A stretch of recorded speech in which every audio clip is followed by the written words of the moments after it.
if the Big 12 was trying to make a run at the Pac-12's claim to being the worst Power 5 conference in America, they're doing a hell of a job right now.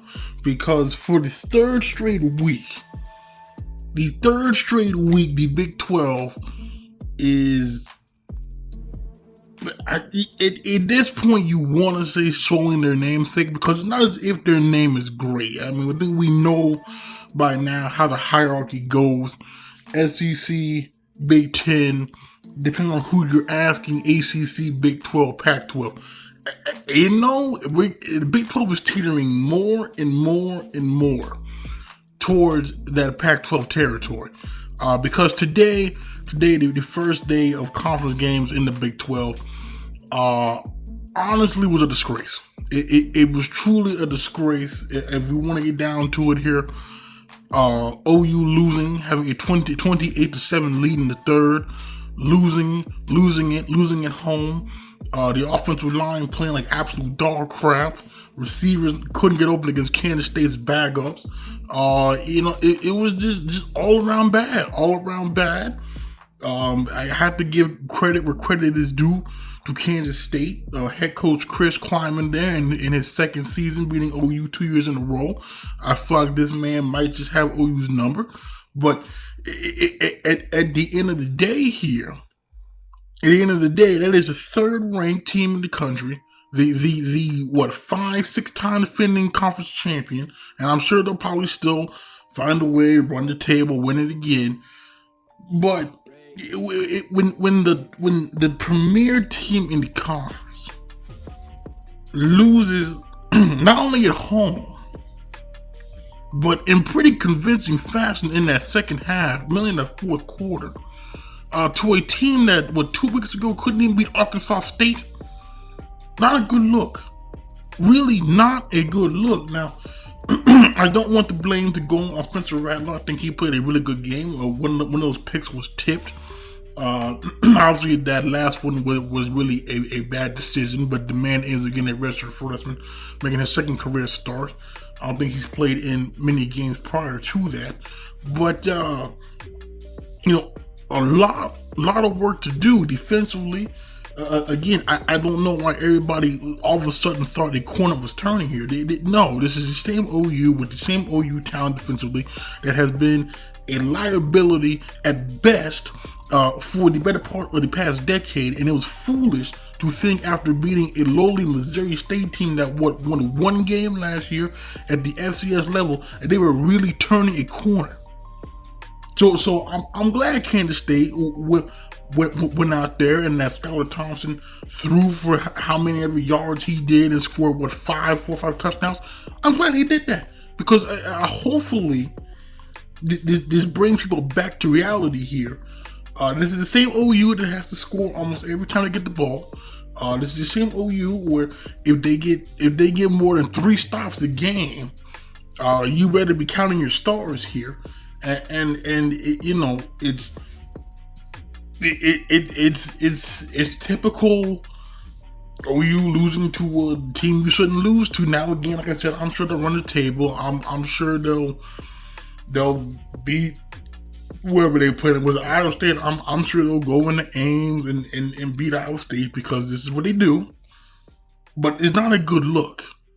It's not a good look. Then making matters worse here was the even more disgraceful outing from Texas that Texas has claimed for the better part of the past 2 seasons, ever since they beat a very uninspired Georgia team in the Sugar Bowl, that they were back.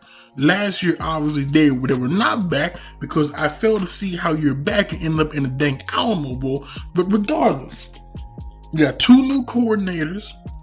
Okay, they had, and I did watch some of the game. They had a very good opener against UTEP. The offense did look better. It looked more crisp. They did look more confident out there on both offense and defense. So you figure, okay, you going into Texas Tech, always a tough place to play in Lubbock, but it's still at the end of the day, talent gap is there. You Texas Tech coming off a very uninspiring win over Houston Baptist. Again, that was a disgraceful outing. in itself for the conference. So you figure, Texas Tech might give them a game, but Texas should indeed win that game. So it's not well for Texas.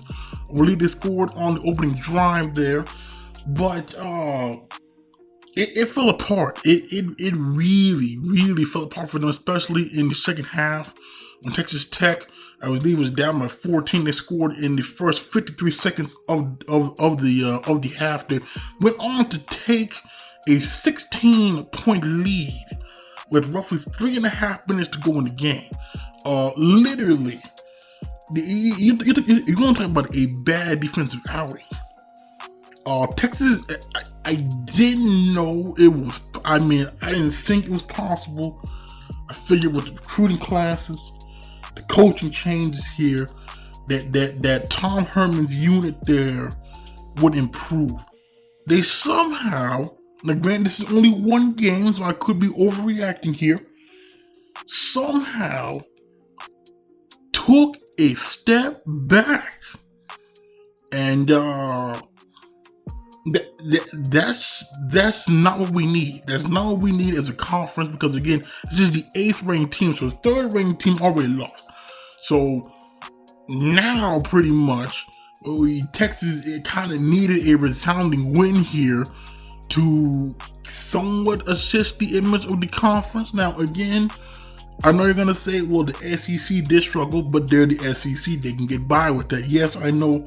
With 10th ranked A&M barely beat Vanderbilt. I do want to give a shout out to Vanderbilt head coach Derek Mason.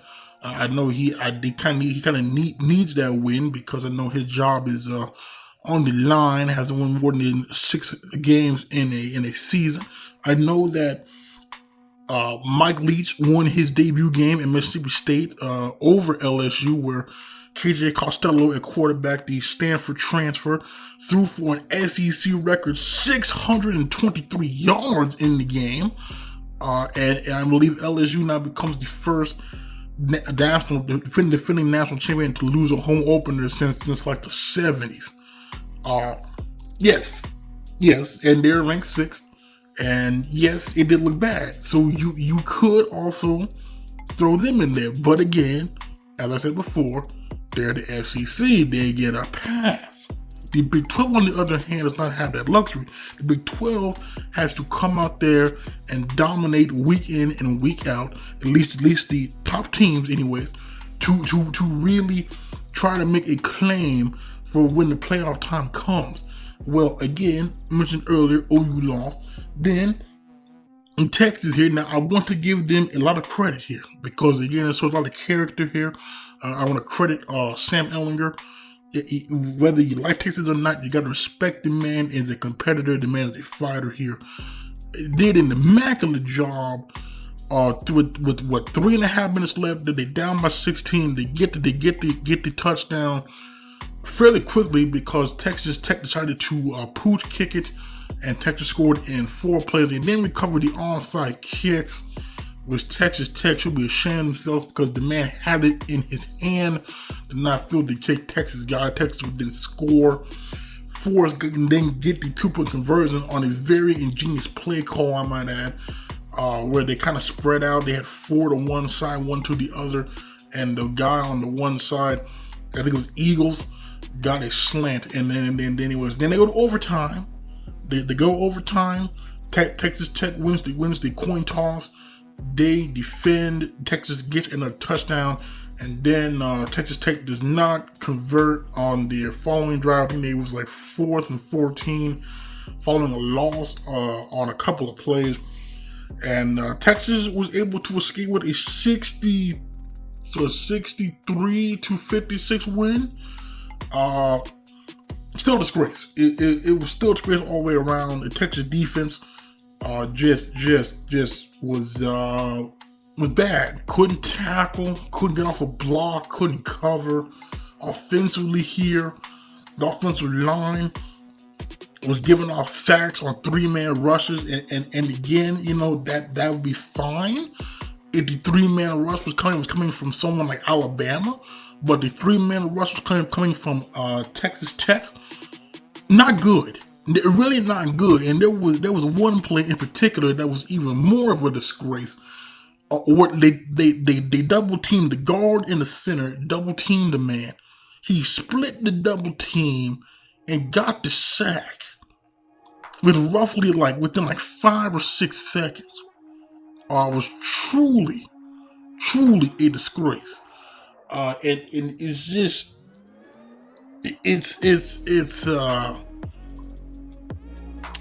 I was watching the game. Texas Tech got that last offensive touchdown on that big run where they broke 8 tackles. It got to the point where no words could describe how mad I was watching that, because you gotta imagine here. You gotta imagine the landscape here. For we're used to OU and Texas being premier teams, not only the conference but the country.